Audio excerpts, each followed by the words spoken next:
Salut les marins, première vacation sur cette Atlantic E-Series du Vendée Globe 2021 qui prépare, paraît-il, le Vendée de 2024 déjà. Donc c'est dire si on y est dans le vif du sujet et déjà pas mal de mouvements sur cette course, mais on va en reparler un peu plus tard. Alors en préambule de cette vacation, pour tout vous dire, j'ai un peu galéré à refaire la découpe, donc je suis en plein chantier en fait sur mon banc de montage, puisque je vous l'avais promis, on va essayer de structurer ces vacations.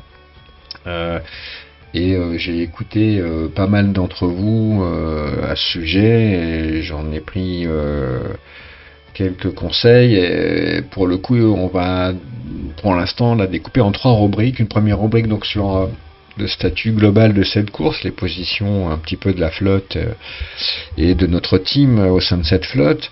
Et donc on va évoquer un petit peu la stratégie. Une deuxième partie rapidement axée sur la météo, parce que je ne suis pas effective team et j'ai pas son talent et l'idéal ce serait de l'intégrer évidemment dans les vacations, et c'est le temps et la synchronisation et le timing qui nous permet pas de le faire pour l'instant, parce que voilà, je rentre encore tard du boulot, il est déjà 20h30, je commence à peine cette deuxième séquence, donc c'est un peu compliqué.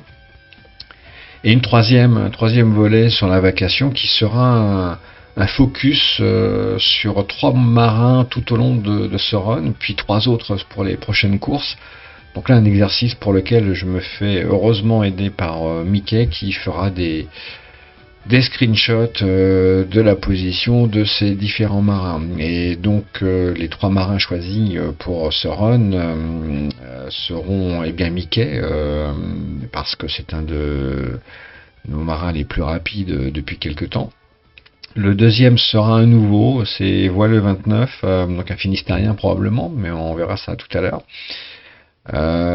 Et puis le troisième, ça sera un PDD, ça sera Rive, une fois n'est pas coutume, partout nu sur son bateau. Donc du coup, et comme Rive va régulièrement assez vite, on va le suivre, voilà. Et puis sur les prochains runs, je prendrai un autre marin en PDD. On en a quelques-uns, on a Puma bien entendu, mais on en reparlera pendant la course. Et puis on a aussi Ogle, je crois, et d'autres.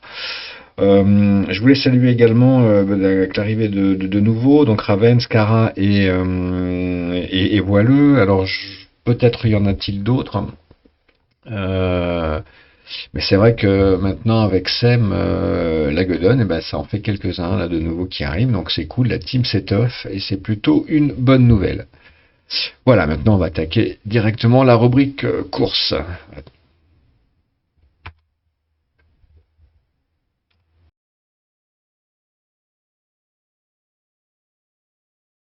C'est donc une course qui s'est lancée déjà tout à fait étrangement, puisque elle est scindée en 2. On a un groupe nord avec quelques cadors, et pas des moindres, Yormom Essay, Luxair, Flystar, Tipapa, et donc inévitablement Bouddha dessous. Et puis des camarades également qui s'y sont lancés, 6 Sardillon, Scara FC, donc un nouveau coéquipier, Voileux également un nouveau coéquipier, GG qui est également parti plein nord, Free Studio, Puma Hawk et Fanny la Yacht, mais qui semble vouloir changer d'avis. Donc là, effectivement, ceux-là sont partis sans doute pour un passage aux Açores. Donc, alors ce matin, effectivement, les routeurs hésitaient. Je trouve qu'ils hésitent beaucoup moins ce soir, mais je regardais alors tout au long de la journée les dialogues sur Discord, malgré tout, beaucoup de questions se posent sur ce choix, et on en saura plus dans quelques jours. Pour l'instant, il est bientôt pour se faire une idée. Et pendant ce temps-là, les sudistes filent bon train là, à 20 nœuds à peu près. Et là, on retrouve Là aussi, quelques cadors, hein, bien entendu, mais une grosse partie de notre équipe également, qui est emmenée par Pyrrhus. On va faire un petit point classement tout de suite. Pyrrhus et Faussaire, effectif team là, dans un mouchoir de poche, talonné par Robin et Imnia et Canard et BTL, et un peu plus loin, Danny et Ghost qui se traînent incontestablement. Et enfin, on a Cap, Nantais, Verzen, Orcade, Jonax, Tarao, Almicle, All for One, Eloki, Mickey, Coach Mick, Seb. On voit le classement, vous pouvez le voir de votre côté également. Raven en 23e position, Mich de Marolles 22. Donc pour l'instant, ma foi, les écarts sont pas énormes, sauf que voilà, quand on va un petit peu plus loin, en particulier je pensais à Free et à Voileux, sont déjà à 174 et 180 000 de la tête à Récit Sardillon à 188, donc j'espère vraiment que cette option n'était pas trop casse-gueule. Mais le choix fait sans doute parce qu'il n'avait pas envie de se retrouver dans la merdasse dans quelques heures au large du Portugal, et là maintenant pour le coup ça va faire l'objet du point météo. Alors la météo effectivement nous annonce deux systèmes très différents pour le groupe Nord et pour le groupe Sud. Bon, ça, somme toute c'est un peu logique. Et pour mieux le constater, on va donc utiliser ce lien proposé par Effective via Route Marin, et pour aller voir un petit peu la situation. Donc sur Windy. Donc la situation sur Windy à l'instant T, bien entendu, elle est très claire. Hein, ça file plein sud pour les sudistes. Et donc sur des angles pour l'instant encore intéressants, mais déjà on constate que si on fait un gros plan, ça s'annonce plutôt une situation pétolesque dans quelques heures, alors que les nordistes, eux, vont bénéficier, bien entendu, vous l'avez compris, de vents assez balèzes. On le voit ici, on a une dépression, mais on va le voir hein, sur l'animation qui se déplace assez lentement, voire même très lentement. Et ici, au sud du Portugal et vers le détroit de Gibraltar, on a effectivement des hautes pressions qui s'installent.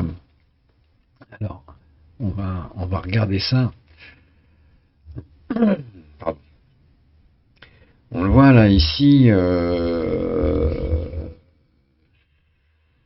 y a un système là de haute pression qui est en train d'apparaître et du coup qui va créer une vraie belle pétole. Cette petite dépression, on espérait qu'elle se gonfle un peu, mais en fait, eh bien, elle stagne un petit peu, et pour l'instant, elle se glisse tout doucement dans ce courant d'air là, vers le détroit, mais voire même, elle est presque en train de partir. Là, on est seulement dans 24 heures, hein, donc je vais faire un gros plan. On arrive à demain, dans 24 heures, et on voit étonnamment, ça semble vouloir changer. Alors oui, c'est très étonnant parce que je voyais pas ça du tout tout à l'heure. Alors bon, il semble que la météo soit encore en train d'évoluer. Donc ça, c'est intéressant de découvrir ça en direct parce que c'était pas du tout ce que j'avais vu. Alors, on va faire une petite pause quand même malgré tout. Là, on est à mercredi. Alors voilà.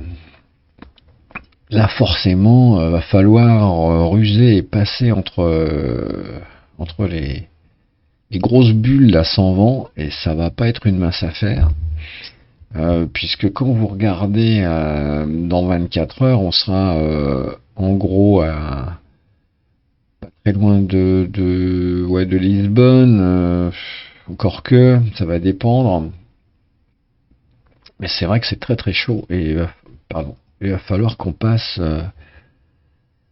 On sera par là hein, dans 24 heures. Donc c'est-à-dire, et là je suis déjà mercredi, donc j'ai déjà passé. Alors dans 24 heures, je vais revenir à mardi 20 heures.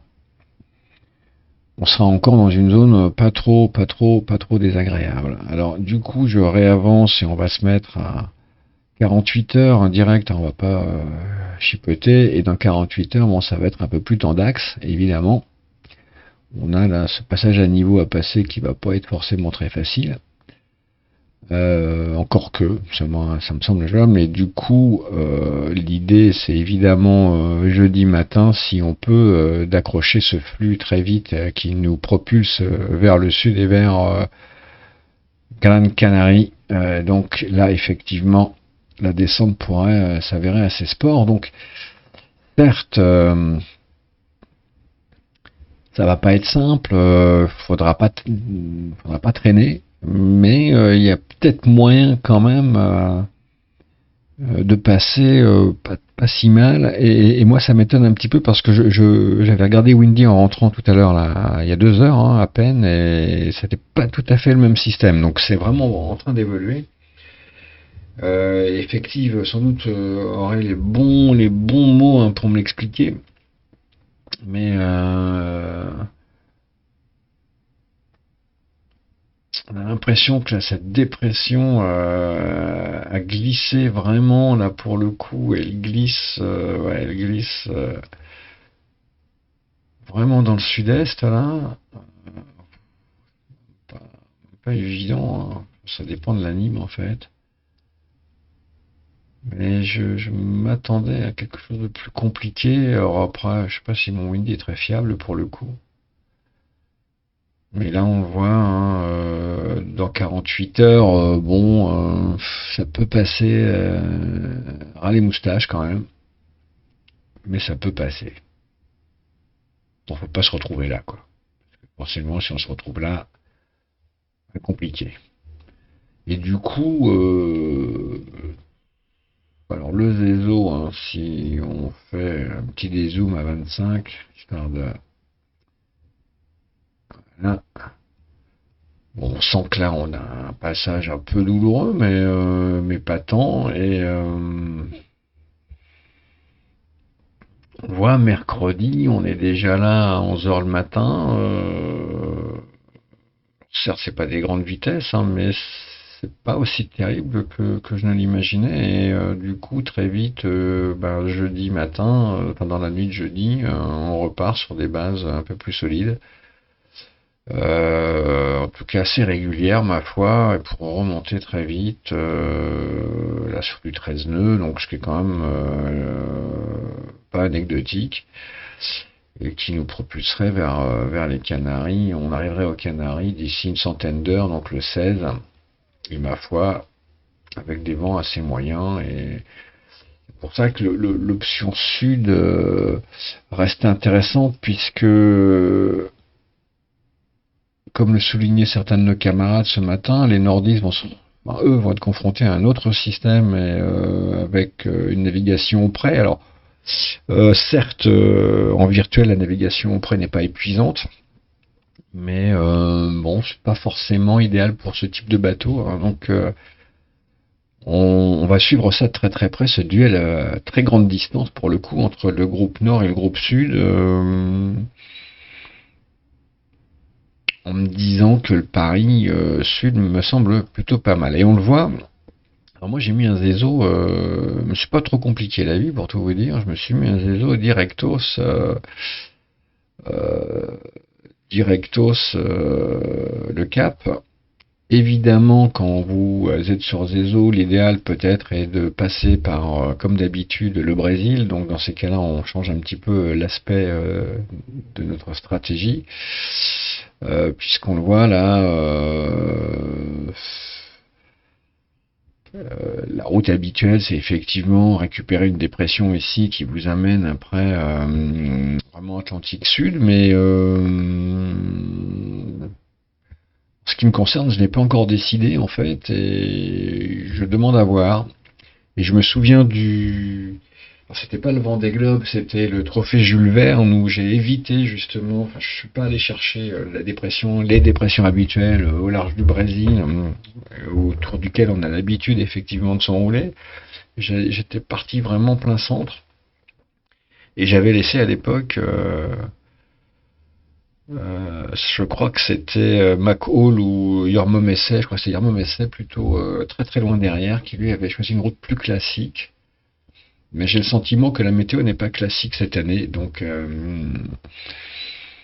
voilà, ça sera, mais ça on y verra plus clair parce que c'est dans très longtemps et encore une fois là, on n'y est pas, hein, ça sera autour du 24 octobre, donc on n'y est pas. Voilà pour cette petite tergiversation météo. Maintenant, on va passer à nos trois fameux marins. Alors comme je vous l'ai dit, on va faire des focus sur trois marins sur cette course, du début à la fin, et on va commencer évidemment par notre camarade Mickey, parce que d'abord c'est un sacré warrior, et puis il est dans le groupe Sud, donc ça c'était intéressant de voir un petit peu la course de Mickey, à qui je vais mettre un petit peu la pression. Ça, c'est cool. Alors, il est très, très à l'ouest du groupe Sud, accompagné de Sam Lageddon. Alors, ça, c'est très stratégique. Hein, c'est sans aucun doute pour aller chercher des vents un peu plus forts. On le voit, il y a vraiment une grosse, grosse différence. Toutefois, je trouve qu'il est très, très excentré. Alors ça, il nous l'expliquera sans doute, mais c'est pour le coup un très bon exemple, Mickey, sur cette course, parce que il a sûrement une idée derrière la tête et on va suivre ça de très très près. Et il a bien l'habitude des variantes comme ça, un petit peu extrêmes. Il nous l'avait fait sur une Figaro. Et là, on va regarder ça, on va voir un petit peu ce que ça dit. Mais malgré tout, je trouve très très ouest. Mais tout comme Sam, et voilà. Et là, on a un peloton très très serré, hein, on le voit. Et Mickey, au classement, là pour l'instant, il est 18e à 3000 milles du leader de notre team, qui est Effective Team pour l'instant. Donc ça fait... c'est pas non plus rédhibitoire, 3000 milles, mais comme ça va toujours très vite devant, faut quand même pas se laisser déborder. Il est sur un angle à 140, il tourne à 21,3, ça veut dire que là il est en train de faire son effort, Mickey, justement, pour revenir sur le groupe. Donc là c'est intéressant. Et donc on va aller chercher son bateau dans le dash. Alors il est tout à la fin, je crois, parce que voilà, il a mis des signes cabalistiques. Donc là il est effectivement spilour. Et là, clairement, il fait son effort pour revenir un petit peu sur le devant de la flotte, parce que la flotte, elle, en moyenne, alors si on retourne voir un petit peu le groupe, par exemple, Imnia est sur un angle à 145, Fossea doit être à peu près pareil, ouais, 145, 146, tout comme Pyrrhus, qui lui reste à 150 pour l'instant, mais c'est normal parce qu'il était plus à l'est. Du coup, ouais, Mickey a choisi de faire son effort là maintenant. Il tourne vite, hein, d'ailleurs, hein, puisqu'il file à 21 nœuds 3, donc quasiment 2 nœuds plus vite que la tête de flotte, donc devrait faire son rapproché cette nuit. En tout cas, là, il fait un gros effort. Et dans le groupe Sud, j'ai choisi un deuxième marin, et on va y aller tout de suite. C'est Rive. Pourquoi Rive? Parce qu'il est parti tout nu. Alors bon, faut que je le retrouve, parce que là, du coup, il est là. Et Rive, en étant sans option, finalement, n'est pas très loin. Il est en queue de comète de la flotte, donc ça veut dire qu'il fait une sacrée belle perf. Notre Rive nationale. Il tourne actuellement à 19,4, hein, donc c'est très honorable, avec un angle à 150, donc pour l'instant, pour lui, tout va bien. Il s'est même rapproché, hein, et avec Ogle d'ailleurs. Et je me dis que les conditions météo de cette course, en tout cas de ce début de course, leur sont très favorables puisqu'ils perdent pas tant de temps que ça. Et donc le challenge est super enthousiasmant et super excitant. Alors après, je vous demanderai les amis en PD de temps en temps de m'envoyer un classement justement de cette compète interne parce que ben moi je peux pas tout faire et donc je vais avoir besoin d'un petit coup de main. Donc n'hésitez pas à m'envoyer régulièrement un screen du classement en PDD parce que ça intéresse pas mal de gens et je me ferai une joie de relayer l'info. Donc Rive, voilà, groupe Sud, pour l'instant, une course solide, mais comme on a l'habitude, finalement pas si loin des full pack. Donc c'est de la grosse perf de notre Rive, notre Saint-Bernard-des-Mers. Donc je vous le disais, on a quelques nouveaux, hein. On a Voileux, Scara, Raven, évidemment Sem, mais on en avait parlé de Sem Lagedon, et on va aller voir Voileux parce que c'est un nouveau venu. Bon, qui lui est décidé d'une route nord. Alors il est accompagné quand même de beau monde, hein. Il est en full pack, hein. Il est avec Free Studio, Puma Hawk, Gérard, Scara également, hein, qui est là. Bon, il a fait un choix, il a pas mal il en a pas mal parlé sur Discord, hein, j'ai vu, et on va le voir. Donc, il a hésité, et puis il a pris le pari. Et donc, il l'a assumé maintenant. Et alors, maintenant, de toute façon, il est un peu obligé, hein, parce que il faut aller au bout de l'idée. Mais affaire à suivre, en tout cas, il est pas mal placé. Il est pas si loin de très très bons marins comme Sardillon, et bien entendu, Tipapa, Luxer et Yormom, donc on va le suivre. Alors c'est un nouveau, on va le découvrir en vite fait bien fait. Je regardais son classement, il a l'habitude d'être dans le top 2-3000 et parfois il est tout proche du top 1000, hein, on le voit. Une très belle paire sur la Mini Transat, hein, puisqu'il finit 1145e, c'est vraiment super. Et puis sur la Figaro, il a été très régulier, je trouve, et ça dénote donc une vraie progression. Et ça, c'est plutôt aussi une good news. Mais on le voit, hein, il a vraiment progressé ces dernières semaines. Il avait fait une très jolie perf sur la Rock, 618e, hein, quand même, ce qui était vraiment très très bien. Mais c'est vrai qu'on sent que depuis quelques semaines, il y a une vraie progression, une vraie régularité, surtout dans ses courses. Et donc, welcome Voileux, et welcome également aux deux autres, mais desquels je parlerai dans les prochaines courses, bien entendu. Vous l'avez compris. Voilà les amis, il est super tard, j'ai un montage à faire, je sais pas à quelle heure je vais poster cette vidéo, hein. C'est beaucoup de travail. J'espère que cette vacation était un peu mieux structurée et vous a plu. Pour moi, ça a été un enfer à préparer, mais bon, demain ça ira beaucoup mieux ou après-demain. Ok, je vous souhaite une belle nuit de course et je vous dis très vite sur cette course, sur ces vacations. Ciao, ciao, les marins.